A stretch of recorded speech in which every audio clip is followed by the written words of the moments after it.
Today we're doing a recording of Tuesday's training, Tuesday the 16th, and didn't film the first training session. It was just kind of a 70% warm-up training session. This is session 2 at 10:30. You see the guys doing, they're just going up to a set percent, hitting that percent, and then that takes about 10 minutes. And then resting for about 20 minutes and then training again. And we did that pretty much all day long. I feel like this video should probably have a warning label that says don't try this at home. These are trained professionals. At least the guys are trained professionals. I don't know if I am or not. But so we've talked about this training style that we're experimenting with. Talked about it several times on our Spreaker podcasts. Talked about the reasoning behind it. It's something I've thought about a lot over, here and there over the years, but never really had a situation where, I was able to really attempt it. But this is the perfect situation because, the guys are free. They're getting paid to be there all day and lift, so this is actually putting that into effect. And of course, the premise is, they train once every half hour from 10 o'clock in the morning until 5:30 at night. That equals 15 training sessions. They do come in about 9 and warm up and get loose so that when they're ready to go, they don't have to hit a ton of warm-ups. They can just, take 1 or 2 warm-ups and be at whatever their percentage is for that particular workout. For instance, this next workout is a snatching to 85% clean and jerk, or 80% clean and jerk to 85%. We train 3 exercises, snatch, clean and jerk, and front squat, but any given workout, only 2 of them are done. So we kind of alternate which one of them is left out. I'm taking 2 exercises up to,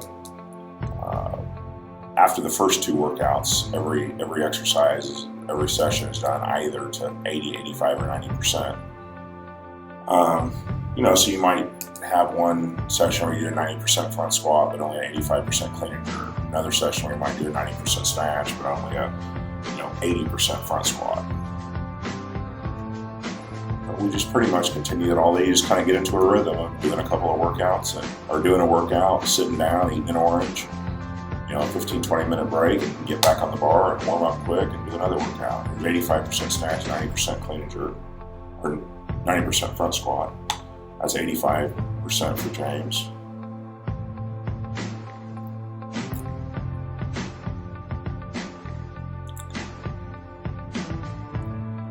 And 90% on the front squat. As you can guess, by the time you've been here 4 or 5 hours and done 8, 10, 12 workouts, 90% becomes pretty difficult. But, the surprising thing to me is, the guys mostly can keep on hitting those 85, 90% lifts all day long. It gets hard, they get tired, they never lose the ability to actually hit the lift.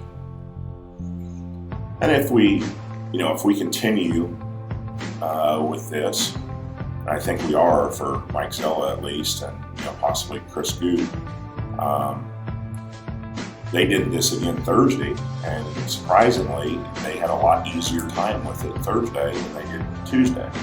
I was thinking maybe, they would do this on Tuesday, come in and hit our normal 2 heavy sessions on Wednesday, and on Thursday to catch up to them. They'd be so tired and fatigued they couldn't do it. They're all fatigued, but once they get going in the morning and once they work that initial stiffness and soreness out of the way, the lifts go up. It's kind of a funny feeling, I think when you feel like you have nothing left, but you're still able to hit those lifts. Here's another 90%. That's 115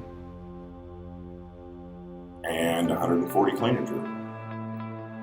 Those are both 90% lifts for Mike. He's obviously very fatigued at that point, but he's still able to hit the weights. 148 was 90% for James. At this time, we've done that workout 3 times. last week on Tuesday, than this week on Tuesday. And then for a couple of the guys, we went ahead and did it again this week on Thursday. And far from being beaten down and tired, whatever, when we did it this week on Thursday, 2 days after this workout was filmed, the guys did a lot better. Less misses, less bobbled lifts, less bad lockouts and all those little errors. Mike Zella in particular was practically Superman yesterday, Thursday, when we did it for the third time. I kind of expected him to be extra tired and have real trouble, but he plowed right through it. It's really interesting to me how the body adapts to things that you don't think it would adapt to. Judging from how tired, we do our normal Wednesday workout hard, and the guys come in Thursday and we have an easier workout. It's only one training session, and you'd think after 15 training sessions, you come in and be absolutely, crushed for 2 or 3 days, but it seems like they can hop right back to it and continue to make lifts. They may feel like they're crushed, but they can still do the lifts.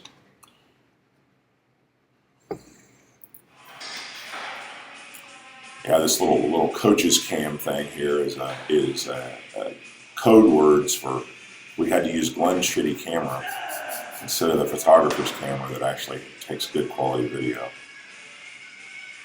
He's promising to help me adjust the settings on my camera so that it actually takes decent video, but that hasn't happened so far.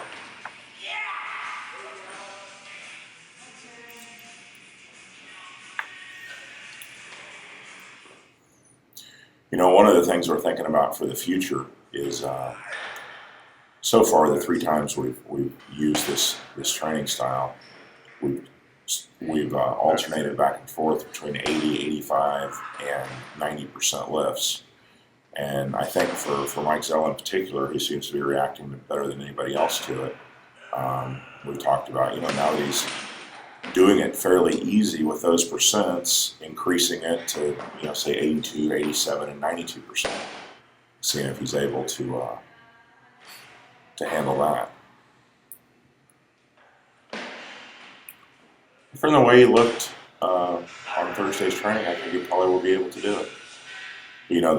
Just in some way, now that it's been done, and we know it's possible to do, and we know that the reaction to it's positive physically, figure out how to make it a little bit tougher and challenge him a little more. I think Travis has done this workout twice, and he has yet to miss one of his top weights. He's dumped maybe one warm-up lift per workout, or per day, not per workout.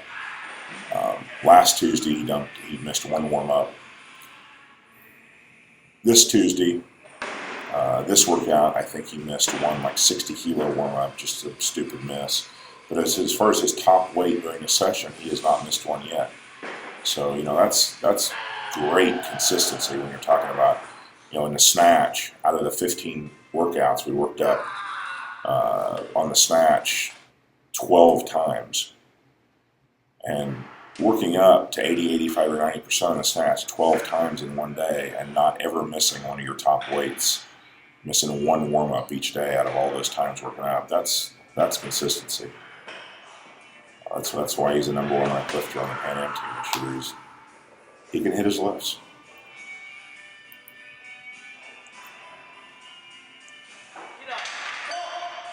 If you notice that 175 that James just back squatted, which is 90% of his max, or this 180 that Chris is doing, he's got a 200 kilo front squat max.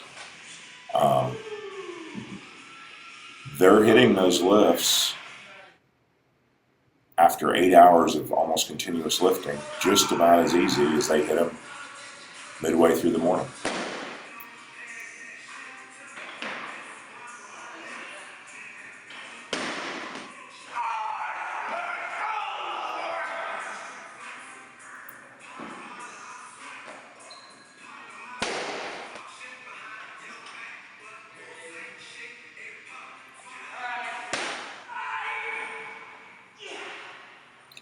And this is the last workout of the day at 85%.